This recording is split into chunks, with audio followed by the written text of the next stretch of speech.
آج ہم چوتھی تراویح کے اندر قرآن مجید کی جو حصہ تلاوت کیا ہے وہ چوتھے پارے کا آخری پاؤ اور پانچواں پارہ مکمل، اس کا خلاصہ قرآن، خلاصہ تراویح یہ ہے کہ اللہ تعالیٰ ارشاد فرماتے ہیں جب تک افواہوں کی تحقیقات کر کے حقیقت معلوم نہ کر لی جائے اور اس وقت تک ان کی اشاعت کو روکا جائے، کیونکہ منافقین غلط افواہیں پھیلا کر مسلمانوں کو ہراساں کرنے کی کوشش کرتے ہیں۔ مسلمانوں کو یہ ہدایت دی گئی کہ اپنے کردار، اخلاقی سطح کو بلند رکھو تاکہ کفار کے مقابلے میں تم کو باوجود اپنی قلیل تعداد کے کامیابی حاصل ہو۔ چنانچہ یہودیوں اور عیسائیوں اور مشرکوں کے مذہبی تعصبات اور مذموم اخلاق و عمل پر بھی تنقید کی گئی ہے، ان کو بھی دعوت حق کی طرف دعوت دی گئی ہے۔ ارشاد باری تعالیٰ ہے کہ تم سب آدم کی اولاد ہو، اس لیے معاشرے کو مت بگاڑو۔ حکم ہوا کہ یتیموں کا مال ان کو واپس کر دو اور ان کے اچھے مال سے اپنا برا مال مت بدلو، یعنی یتیموں کے مال کو اپنے مال کے ساتھ ملا کر مت کھاؤ۔ اس صورت میں تیمم کی بھی اجازت دی گئی ہے، یہ بہت بڑا حکم ہے، اور نماز قصر کرنے اور نماز خوف ادا کرنے کا بھی حکم دیا گیا ہے، یعنی قصر نماز جو مسافر ہوتا ہے اس کے لیے رعایت ہوتی ہے، اور صلاۃ خوف اس کے بھی ادا کرنے کا حکم دیا گیا ہے۔ پھر ازواج کی تعداد مقرر فرماتے ہوئے اللہ تعالیٰ ارشاد فرماتے ہیں اگر تم بیویوں کے درمیان انصاف نہ کر سکو تو پھر ایک ہی بیوی پر اکتفا کرو، اور بیویوں کے مہر جو ہے یہ خوش دلی سے ادا کرو۔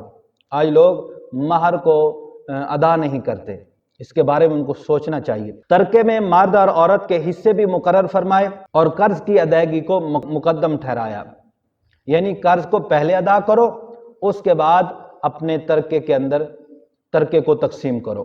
بدکار عورت پر 4 شہادتوں کو لازمی قرار دیا ہے اور جرم ثابت ہونے پر قید رکھنے کا حکم بھی ملا ہے۔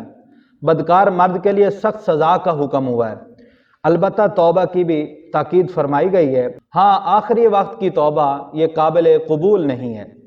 اس کے بعد رشتوں کی تفصیل بیان کی گئی ہے، جن سے نکاح ناجائز ہے۔ مقررہ مہر کی رقم میں زوجین کی رضامندی سے شادی کے بعد کمی بیشی ہو سکتی ہے، اور متع محض شہوت زانی ہے اس لیے حرام ہے۔ متع محض شہوت زانی ہے اور یہ حرام ہے، یہ اسلام میں جائز نہیں ہے۔ پھر آگے اللہ تعالیٰ ارشاد فرماتے ہیں کہ تجارت میں باہمی رضامندی سے مناسب نفع یہ جائز ہے۔ آپ باہمی رضامندی سے تجارت کرتے ہیں تو مناسب نفع آپ رکھ سکتے ہیں، لیکن ظلم اور ہیرا پھیری یہ جائز نہیں۔ ظلم اور ہیرا پھیری کریں گے تو پھر اس کی سزا جہنم ہے۔ بڑے گناہوں سے بچنے کی کوشش سے چھوٹے گناہ اللہ تعالیٰ توبہ سے معاف فرما دیتے ہیں۔ عورتیں اگر نافرمان ہوں اور قابو سے باہر ہوں تو ان کو مناسب سزا دی جا سکتی ہے، لیکن سزا دینے کا حیلہ بہانہ تلاش کر لینا یہ بھی گناہ ہے اور سخت گناہ ہے۔ زوجین میں اگر ناراضگی ہو جائے اور باہم فیصلہ نہ ہو سکے تو ایک تیسرا آدمی مقرر کر لیا جائے جو ان کے درمیان فیصلہ کر دے، اس کی بھی اجازت ہے۔ پھر اللہ تعالیٰ آگے ارشاد فرماتے ہیں بخیل اور ناشکر لوگوں کے لیے ذلت کا عذاب ہے۔ نشے اور ناپاکی کی حالت میں نماز پڑھنا جائز نہیں ہے۔ پانی اگر میسر نہیں ہے تو اس صورت میں چاہے غسل کی ناپاکی ہو یا وضو کی ناپاکی ہو تو یہ تیمم سے دور ہو سکتی ہے۔ مسلمانوں کو امانتیں واپس کرنے، انصاف کرنے اور خیانت نہ کرنے کی بھی تلقین فرمائی گئی ہے۔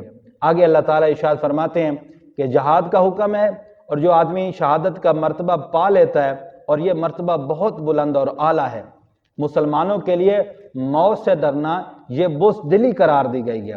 مسلمانوں کو جہاد کا حکم دیا گیا ہے۔